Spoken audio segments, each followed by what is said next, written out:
Hello there, faithful listener. You've tuned in to Season 7 of the Bible Explained podcast. So make sure to grab your cup of coffee because today we are going to be discussing the book of 1 Samuel.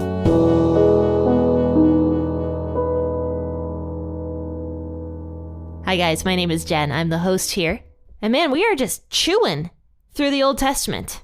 I've been doing this podcast for about 3 years now, and I can't believe how far into the Old Testament we are. I expected this podcast, with how fast I'm going, to take about 7 years in total. But I think it might actually be shorter than that. I'm not sure though, because I haven't written out every single episode that I'm going to do from now until the end of the Bible. But I expected to take about 7 years, but I don't know if it will anymore. I don't know. To get through the whole Bible. But okay, today we are in 1 Samuel chapter 1 to start out season 7. Now here's a quick history of the book of Samuel, because actually 1 and 2 Samuel were one book when it was first written, but it later got divided into 2 books after the translators of the Septuagint separated the 2 books. So now we have 1 and 2 Samuel, even though technically they're the same book. And so the author of Samuel is actually, we don't know. We don't actually know the author of Samuel. Samuel himself could have written parts of Samuel, but we do not know who actually wrote the book of Samuel, because when the book of Samuel was written, it was almost completely after Samuel's death, right? So we're not really sure who wrote the book of Samuel. Now, the book of 1 Samuel could be divided very easily into 2 categories: the life of Samuel and then the life of Saul, the first king of Israel. So with all that being said, let's get into 1 Samuel chapter 1, verses 1 through 18 today. And this chapter, this portion that we're going to read today, is probably one of the most encouraging to women who are unable to have children. I think in the entire Bible, a lot of women like to go to this particular chapter when wishing for a baby. So let's go ahead and read this. I'll be reading out of the WEB as I always do, but please feel free to read out the version of the Bible that you like to read out of, and also grab that cup of coffee or your cup of tea this morning. And let's go ahead and read 1 Samuel 1, verses 1 through 18. Now there was a certain man of Ramathaim Jotham, of the hill country of Ephraim, and his name was Elkanah, the son of Jeroham, the son of Elihu, the son of Tohu, the son of Zuph, an Ephraimite. He had 2 wives, and the name of his one wife was Hannah, and the name of the other Peninnah. Peninnah had children, but Hannah had no children. This man went up out of his city from year to year to worship and to sacrifice to Yahweh of armies in Shiloh. The 2 sons of Eli, Hophni and Phinehas, priests to Yahweh, were there. When the day came that Elkanah sacrificed, he gave portions to Peninnah his wife, and to all of her sons and her daughters. But he gave a double portion to Hannah, for he loved Hannah, but Yahweh had shut up her womb. Her rival provoked her severely to irritate her because Yahweh had shut up her womb. So year by year, when she went up to Yahweh's house, her rival provoked her, and therefore she wept and didn't eat. Elkanah, her husband, said to her, "Hannah, why do you weep? Why don't you eat?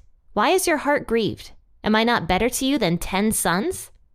So Hannah rose up after they had finished eating and drinking in Shiloh. Now Eli the priest was sitting on his seat by the doorpost of Yahweh's temple. She was in bitterness of soul, and she prayed to Yahweh, weeping bitterly. She vowed a vow and said, "Yahweh of armies, if you will indeed look at the affliction of your servant and remember me, and not forget your servant, and give to your servant a boy, then I will give him to Yahweh all the days of his life, and no razor shall come on his head." As she continued praying before Yahweh, Eli saw her mouth. Now Hannah spoke in her heart. Only her lips were moving, but her voice was not heard. Therefore, Eli thought she was drunk. Eli said to her, "How long will you be drunk? Get rid of your wine."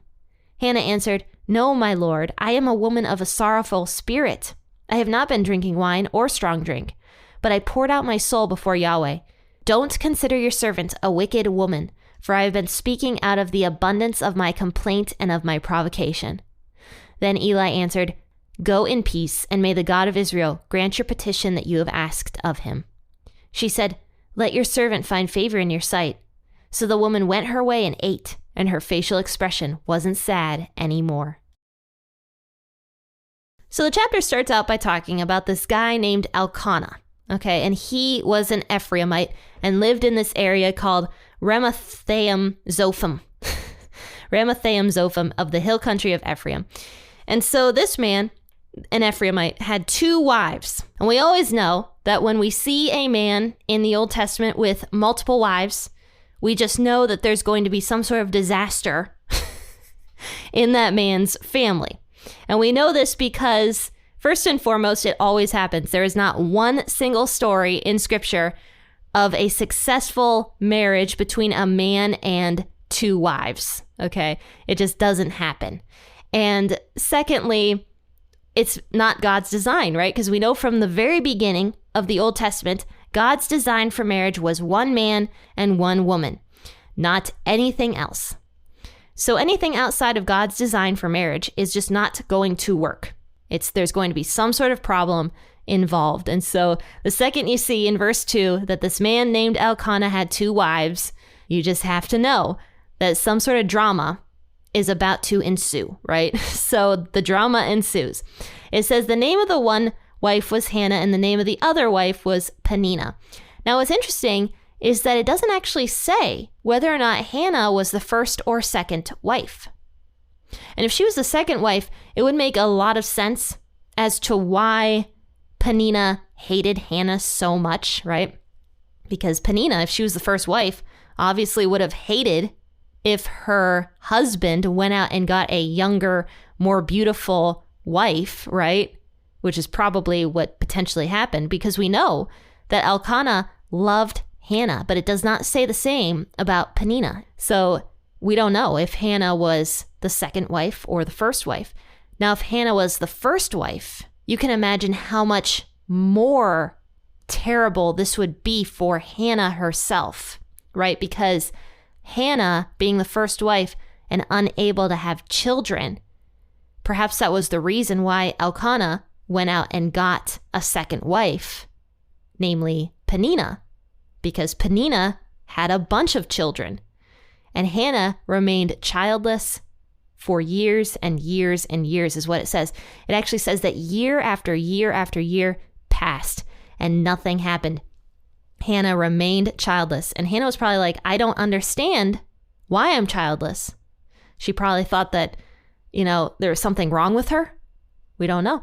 And if she was the second wife, maybe there was some guilt involved with that as well, because even though it was culturally appropriate back in these days to become a second wife or to have a second wife, still, I think something internally tells you that there's something wrong with that, right? Now, children back in these days, once again, and I've talked about this multiple times on the podcast, children were valued. They were very highly valued. Now, in today's day and age, children are not valued basically at all, which is a huge problem, I think, in modern society. Children not being valued, because children are the future. And if we're looking towards the future, obviously we're going to want children. So that's these days. But children back in Hannah's day and age were considered very valuable. And so women wanted children. And if you didn't have a child, you were looked at very differently. You were looked at like you were cursed, like there was something wrong with you, like there was something wrong with your husband maybe. And so a woman not having children was probably like she would have been a social outcast, right? So already there's so many facets to the story that we can think about, but because scripture doesn't go into detail about some of this stuff, we can only speculate. But here's what it says though. Every year, Elkanah would go up to Shiloh, where the temple was, and would sacrifice to God. He would sacrifice to God, and he would give a portion of the sacrifice to his wives. And so he would give a good hunk of meat to Peninnah and all of Peninnah's kids, and then he would give a double portion of that meat to Hannah. And so Hannah, she's got this huge hunk of meat from her husband every year. And, I imagine it felt like a pity gift, to Hannah. Like, I can just imagine. But, Peninnah sees Hannah gets this huge hunk of meat, bigger than what Peninnah and all of her children get. And he can see that Peninnah is extremely jealous of Hannah. You can see it because she doesn't like Hannah, and she provokes Hannah every single time they all go up to Shiloh to worship God together. And so Peninnah sees that Hannah is loved, and so she's always like, Hannah, I have all the children. You don't have any children. That sucks for you, doesn't it? And so Hannah would cry and cry and cry and cry every single time. And so this trip every year was miserable for Hannah.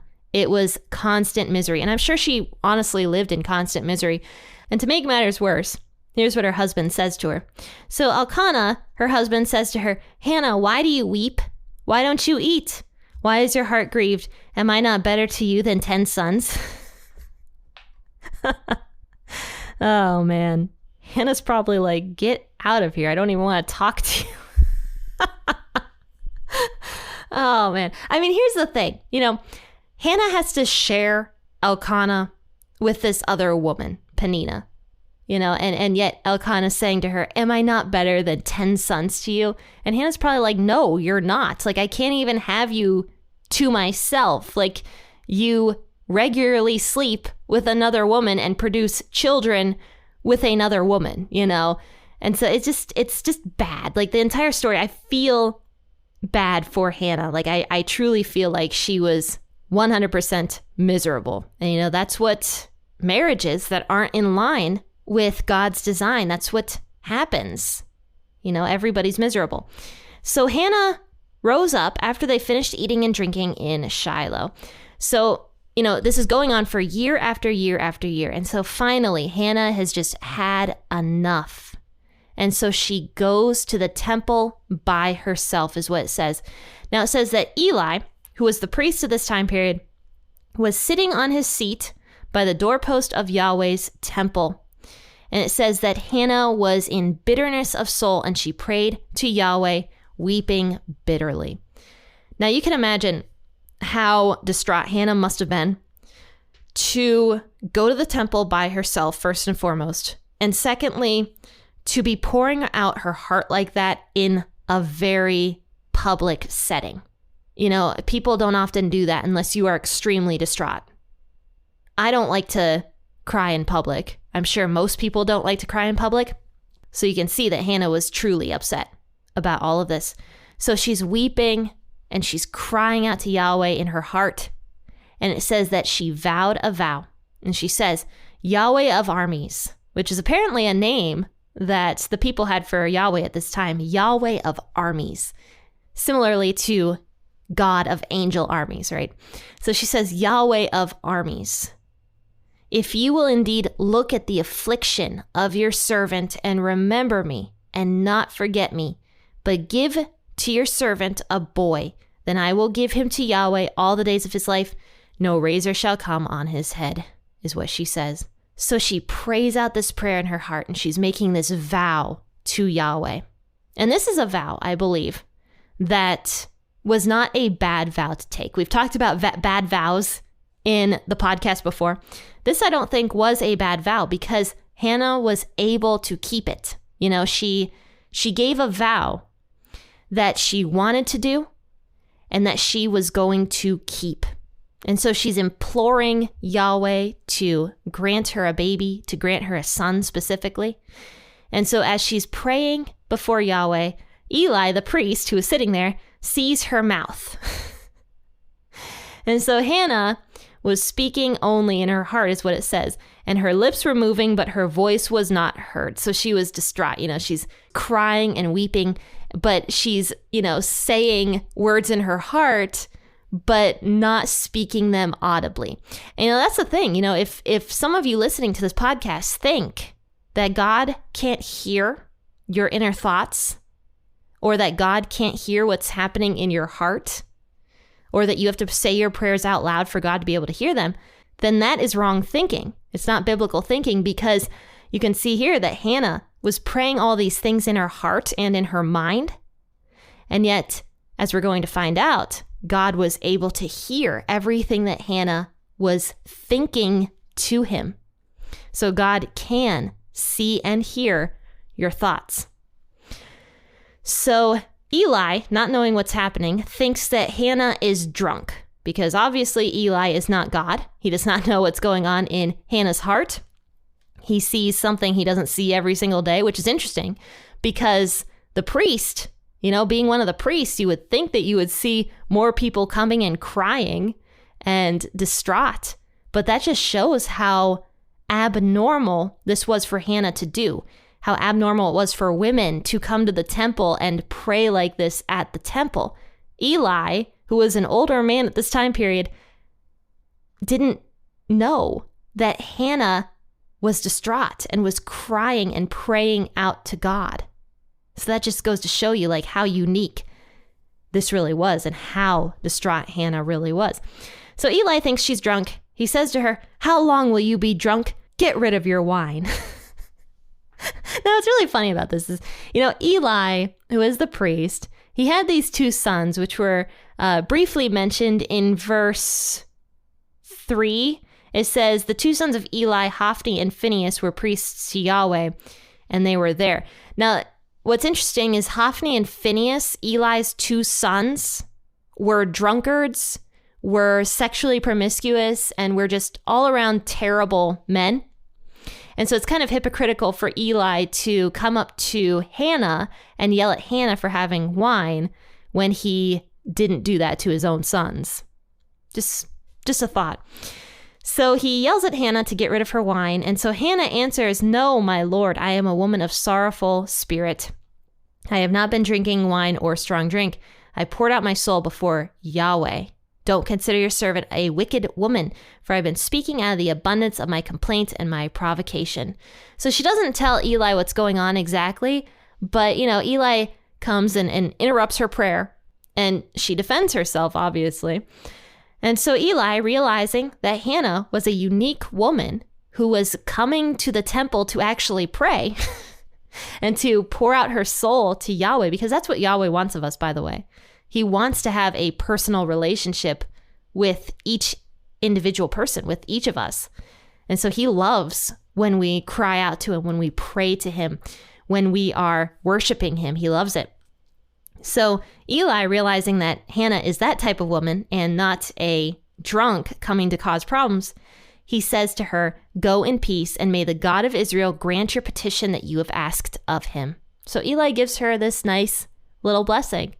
And I don't know if Hannah thought that was some kind of, a sign from God, maybe, that he was going to answer her prayer.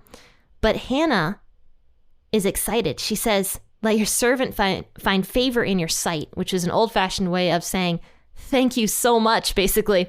And so she goes her way and she eats and she drinks, and her facial expression wasn't sad anymore. And this reminds me of times when I have been very upset about something, and I just get some peace after, crying to God or something like that. That peace that God gives you just makes the sadness kind of fizzle, just kind of makes it disappear. And that's happened to me quite a few times, actually. The same exact thing that happened to Hannah here.